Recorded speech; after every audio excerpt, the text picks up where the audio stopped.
some people that came back to me with, they're really struggling with the up and down of life. Now, of course, there's always up and down of life. That's, any vista we look at, there's going to be hilltops and valleys. But we want to, with our results, be a little more measured out, I guess, a bit more consistent deliberately. So, and that's the heart of what people were saying, is that they feel like, I'm not quite feeling like I've got the balance right and in my control. So I want to talk a little bit about that today. Setting and achieving our goals.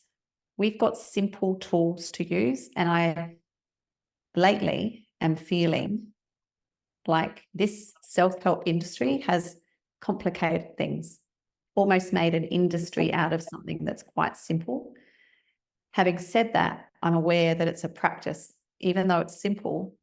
And so it's managing all of that and putting down what's not really us. And so your simple tools that you have them to use.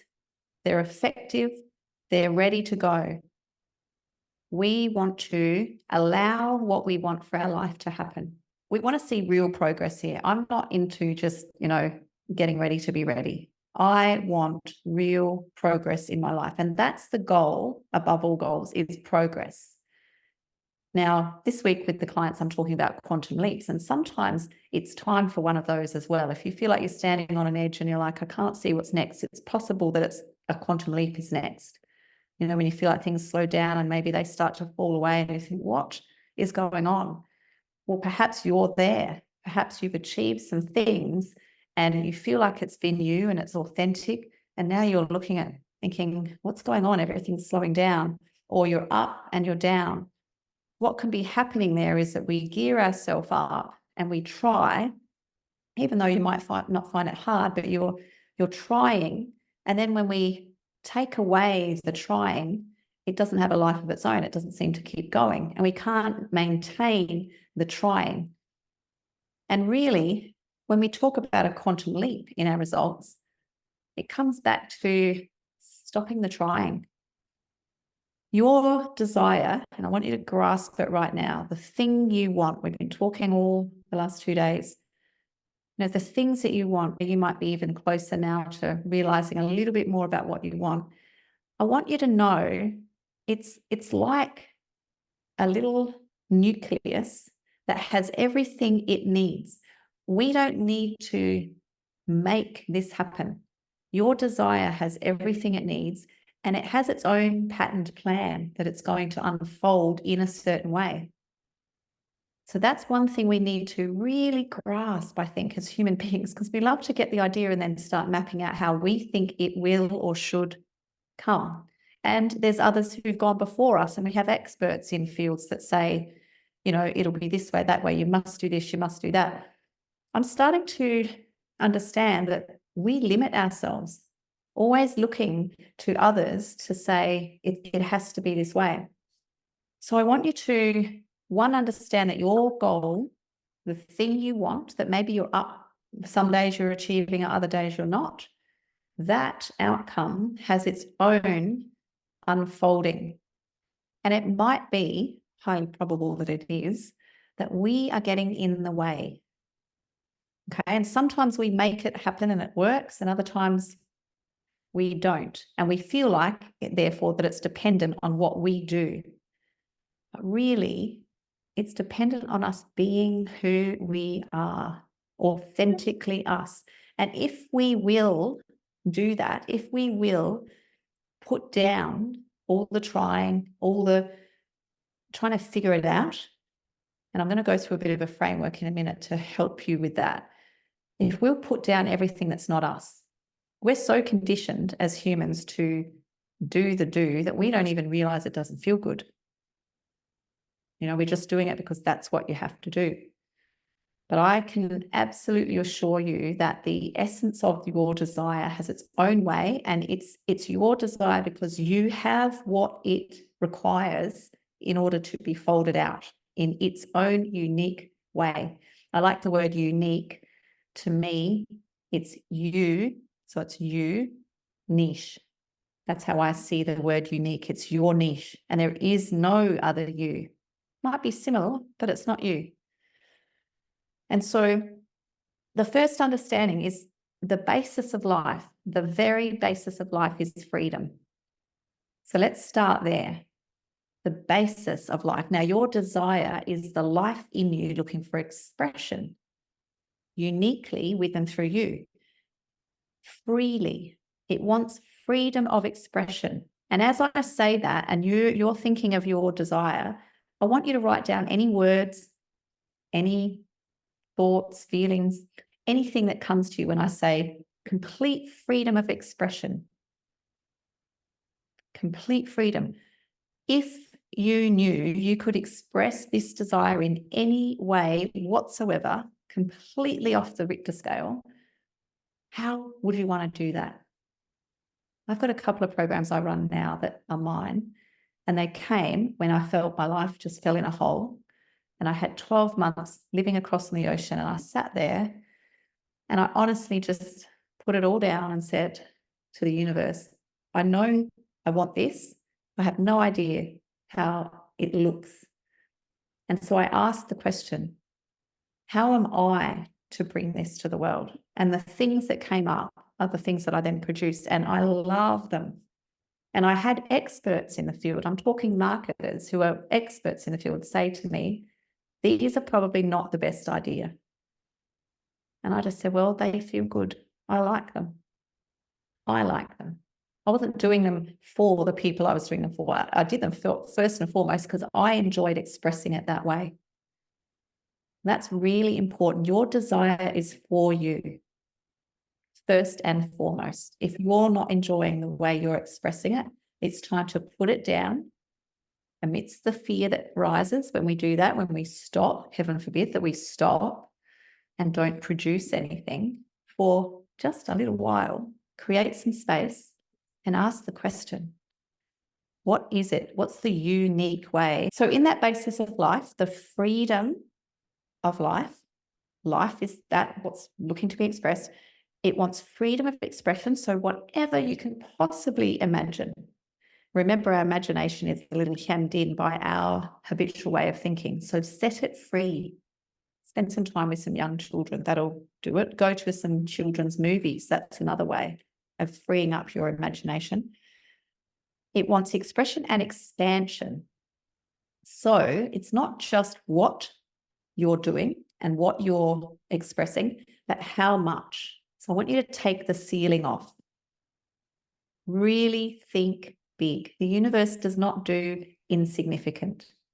Even the smallest thing, if we could come across the smallest thing, there's nothing insignificant about it. It's just so beautiful and so powerful in what it is. So think your expression, think big, or at least freely, as big as you like, as expressive as you like. How could you do that? And that's a good question to ask the universe. How do I really want to do this? You're having a conversation with the authentic you, which is your soul connected to infinite intelligence. You're an expression of life. This is real stuff. This is not woo-woo. This is how it works. So that's our basis. And then the purpose of life, the very reason we have life in us is joy. Who would have thought? Like, we were never taught that. Wouldn't that be great if you went for your first day at school and they drummed that into you? You are here to express joy and to feel joy.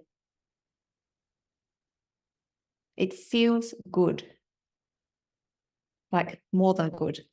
You know, nature does that for me. When I see something in nature, rainbows, just little animals, lots of things just fill me with literally pure joy. You know, little children. What are the things about your goal, about your outcome that light you up? I want you to think. They might be the smallest things. Like, honestly, I could do a training like this with the flu, I reckon, because I love it. I love, love, love connecting with beautiful people who want the more that's in them, you know, and I love studying. What do you love? What brings you joy? Joy is very, very closely related to gratitude, that real, oh, thank you. I love this. And it might be, let it spread into your life as well, because we don't stop at our work. We don't stop at our goal. It's like it spreads through. And it's interesting because what you love in your work, you love in your life, So you're getting to know you more and more, which is really what self-development is. We want to know who we are and live it. So you're free to express, and you are guided by joy. The purpose is joy. People say to me, I need to know what my purpose is. Well, I can tell them point blank, it's joy. What brings you joy? You're in the right region if you're looking there. And the outcome of life in us is growth. And that's the thing that's become very, very bright here for me. When I first started learning this work and I wanted outcomes and I was all G'd up about the goal, getting the goal. But now I'm very understanding of the goal is for your growth. It's almost like, I was over visiting my little granddaughter. She's so close to walking, so close. And while holding hands, she's very confident, but as soon as they let go, she's not confident. And it's almost like if you held her little bear, who some of you met before I took over, little Lottie, she's very attached to Lottie now. If you held little Lottie, she would be drawn to Lottie and she might just forget that she can't walk. And that's what our goal is, our vision of what we want. And that's why I say to you, vision it and see the joy that it brings you. Connect with the vision. Because as you do that day in and day out, that's what we do on the practice, right? Every day we're like, that's the thing. And if you do it enough, you almost forget you can't do it or you haven't got it yet. You forget because you're so drawn. And that's the whole purpose of, the outcome of life is this growth. The purpose is joy. We're happy to be in joy. And if we keep walking towards the joy, we grow. Okay. Too often we get focused on the growing is uncomfortable, the pain, I don't know if I've got it. And that's just us not understanding who we are. Your desire is the promise. There's no doubt. No doubt. And I know, I look at some of you on this call and some of you that are watching the recording that I know, you had doubt at one stage, like, I don't think I can, maybe this isn't for me. This feels so hard. This feels so uncomfortable. And now you're doing it. Me too. And we've all got things now that we want more of. And so that future vision is the promise. You have it. That's why you have the desire. You have what it takes. And so if the basis is freedom, that's our base, like be free to express you, think it first, walk towards it, like we said yesterday. The purpose is joy. So if you're feeling the joy is going, it's not that your goal has died down. It's that you may have moved into an area where you're doing what's not you. Okay. When I first started my business, I was all hung up on the business side because that's what I did in my other business. I ran the business. I didn't do the technical stuff. Now I'm the technician and all the running of the business just turned my stomach. I didn't want to do it. And so that might be you. You might feel like, I'm heavy. You're involved in something that's not you. Get back to the freedom of the expression of what is you, the joy. You'll know when you hit it because it's like joy. You feel it. And so I want to ask you, what's the spirit that you've been infused with? Now, obviously, our real spirit of life is joy and love, okay? We talk about them like they're emotions, but it's actually a state. That is your resting state, joy and love. What's the spirit that you feel you're bringing to the desires of your heart? This is really important. It's almost like yesterday we named the inner voice that is not in alignment with us, with our authentic self. And there is a spirit that you may well have practiced bringing to things.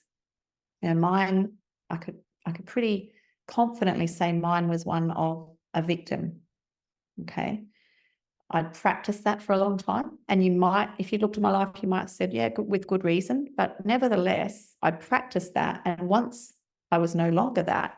I still had that rolling in me. And that's the tricky thing about this work. We must change that out.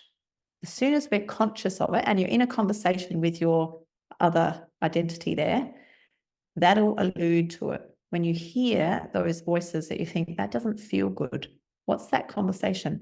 You can follow that and say, it's coming from this spirit of fear or anger or victimhood, or what is it? What's the spirit that you feel like you've been infused with?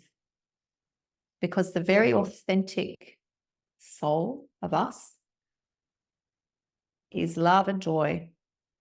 And when you really tap into that, you find a lot of things fall away.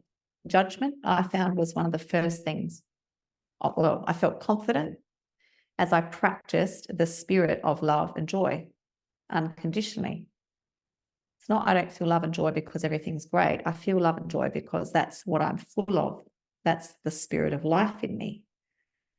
And so the more you understand that that is your powerful, authentic spirit of life that's looking for the expression, the freedom, and the joy is there and the growth is going to be the result. As you stay in that line of thinking, you will start to quickly be able to identify, there's another spirit here. It might be of fear. That spirit of fear, I used to operate from that spirit of fear. I must do these things in my business, otherwise it won't grow. That spirit of fear was not conducive to me attracting what was in line with my outcome that I wanted. And so identifying the spirit that you're bringing to something. When you go to do any task at all, are you coming from the place of the life in you, love and joy? Or are you coming from the place of fear and lack? That's not the place of the life in you. That's the place of the lack, the unawareness of the power you have in you.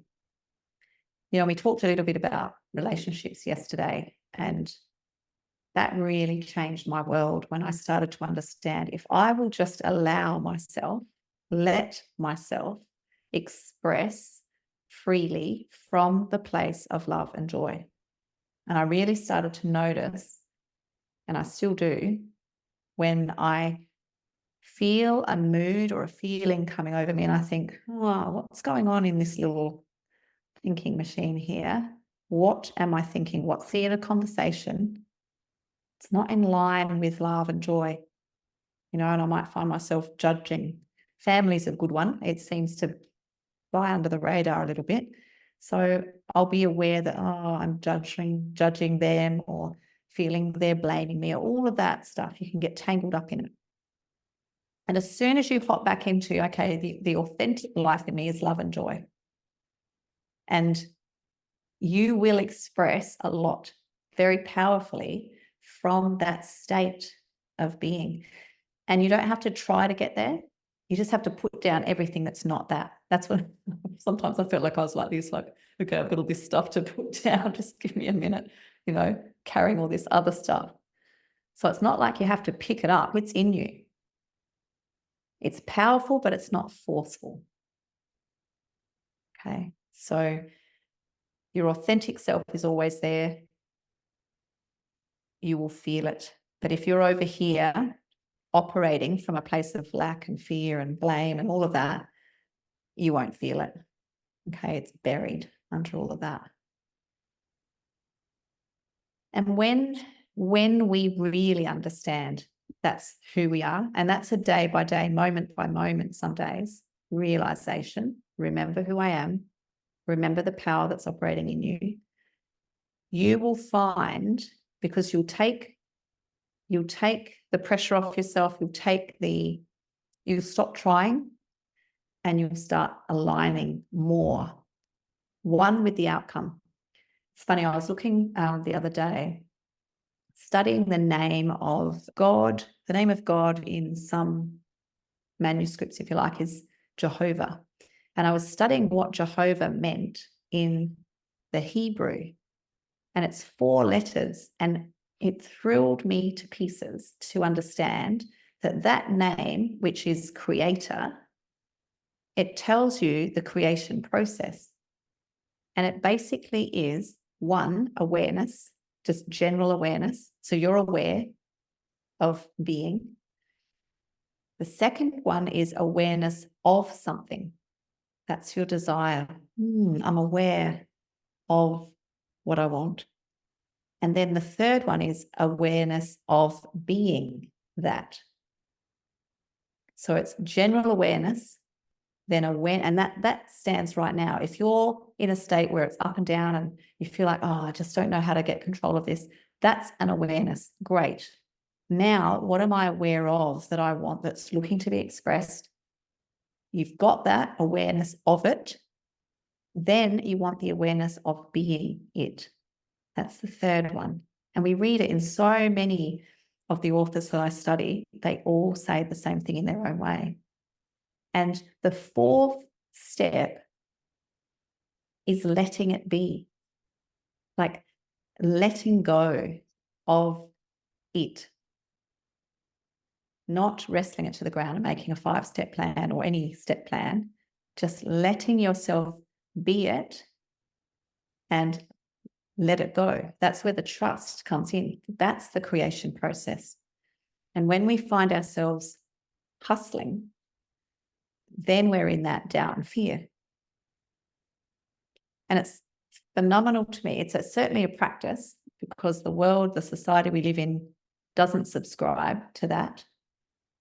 It can look counterintuitive. It can look illogical. It can look crazy that you're taking action that looks like it's not aligned to the usual way of doing things. But that's the secret, because it won't look normal to anyone else except you. It'll feel like, you know what, I can't explain this logically. I just feel it, because you've moved into the state of, I am that. I am. You are the fullness of your desire already. And now it's for you to step into it. And so this training that we're doing these 3 days, remember, freedom is the heart of the authentic life.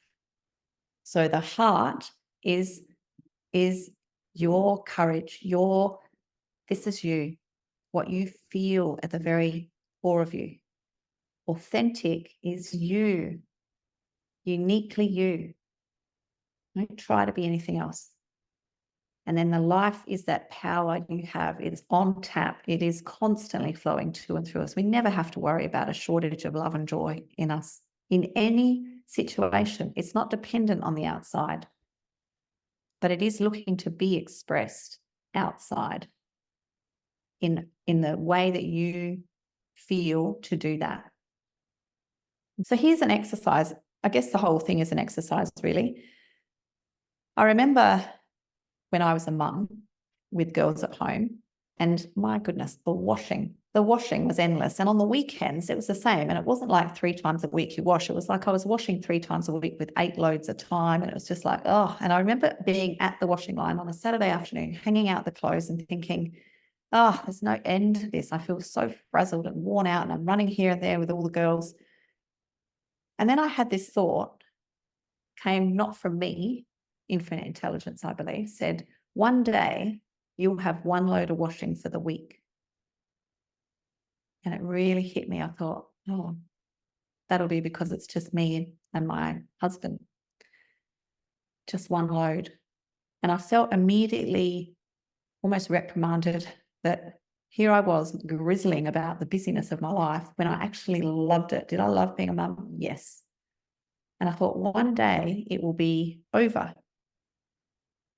And I didn't want to regret. In that moment, I thought, I want to bring the very best of me to this moment, even though it was true. I was physically exhausted. My life was very full. But did I love it? Yeah. I loved why I was doing it, and I wanted to bring my very best to every moment, because I thought to myself, this is their life, my children's. Every day is a day in their life that I'm helping to create memories and things. And I'm so grateful for that landing of that realization when it did, because now my children are grown and they have children of their own, and they've all said to me, amazingly at times, they've said, I say to them, oh, our life was pretty full on. They said, I don't remember that. I just remember so many good times. I remember you doing this. I remember you doing that. And I think they didn't see the times when I was tearing my hair out and thinking, how am I going to get all this done? They don't remember that. Why? Because when we had the good times, and even probably in some of the hairy times, I was bringing a spirit of, I want to bring my best to this. Sometimes my best looked pretty ordinary, I have to say, but it was my best because I was thinking, what am I building in this moment? And I want you to take that to your life. Every moment, what are you building? It's not just business, but in your business too. Like, why am I doing this? And a lot of what I was doing was mundane, and it was just this maintenance of life, but I knew why I was doing it. And what dawns on me is that life is now. Yes, we have visions. Yes, we do, because the life in us is not going to sit still. It wants growth. It wants expansion. What's growth for us? Expansion for its expression. But what am I doing now? Because life is now. The expansion's happening now. We don't make it happen. It's happening, and we go with it. So I want to do this moment well. And if we will bring that to every moment, even the moments that, can be tragic, there's lots of that going on, but the very essence of you, bring the best of you to every moment. The joy and the love that is you doesn't go when we're in sad moments, when we're grieving, when we're angry, we feel an emotion, when we're hurt. The love and the joy is still there.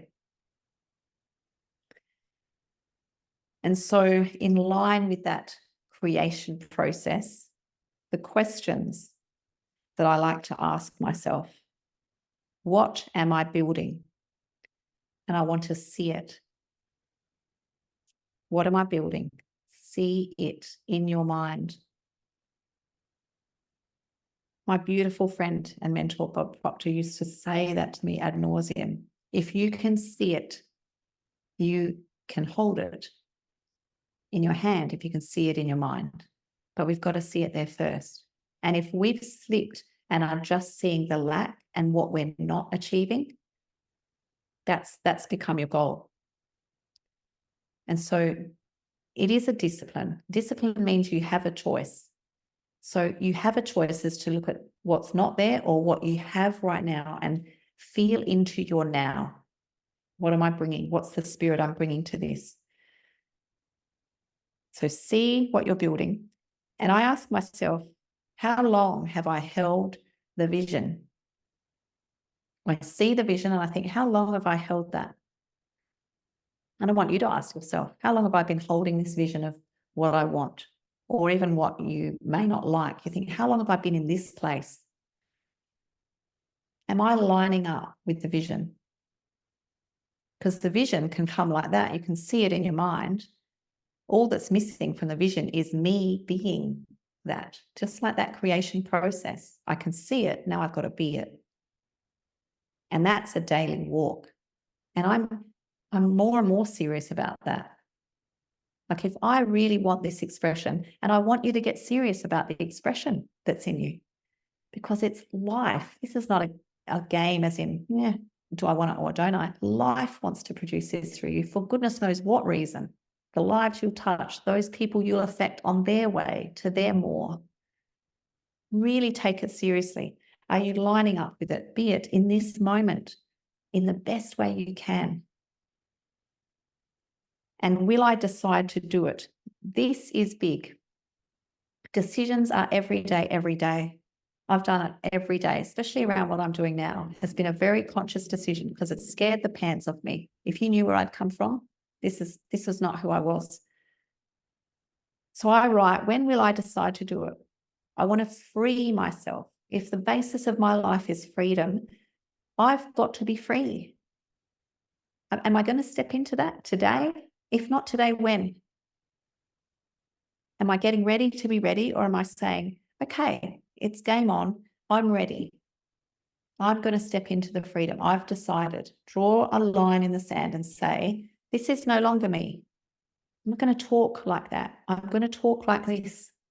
I'm not going to let what's going on around me take me down. And let me tell you, when you make that decision, you will have most likely an onslaught of things that would take you down. Because do you know what's happening in that moment when you say, I'm no longer this, I'm this, and you step outside of where you've been, it's like an alarm gets set off and it's like, whoa, she's loose. Give her a reason to run back. And so I want to warn you of that, because when you start to say, I'm ready, I'm free, and I'm going to act like that, I'm going to think like that, you will have opportunity to practice that. Okay? Be aware of that. It's the way we're made, which is good, because once you get to that place of freedom and it becomes your habitual way, your programmed way of operating, it's habitual. You don't have to think so hard. It's just how you are. But we have to take that step. And then when you get there, there'll be more, and you want to step out of that. And that's what we want to tap into, that pure desire. When people talk about the faith of a mustard seed, I always thought that meant we've just got to have a little bit of faith. Just a tiny bit is enough. And I was studying recently and found out that the reason they referred to a mustard seed as the faith you need is because a mustard seed is encapsulated in being a mustard seed. There's no hint of anything else in that mustard seed. It's just that. And so the picture of that is to have the faith, which is sort of the step 4, is to hold that vision and that beingness of what you desire so completely. Don't let anything else in. Be solidly that. That's what they're talking about, the faith of a mustard seed. You are that. You are your desire fully and freely, and with all the joy that we see Desiree express there. You are that now. So be that now. And if you will do that, what you desire will move into form.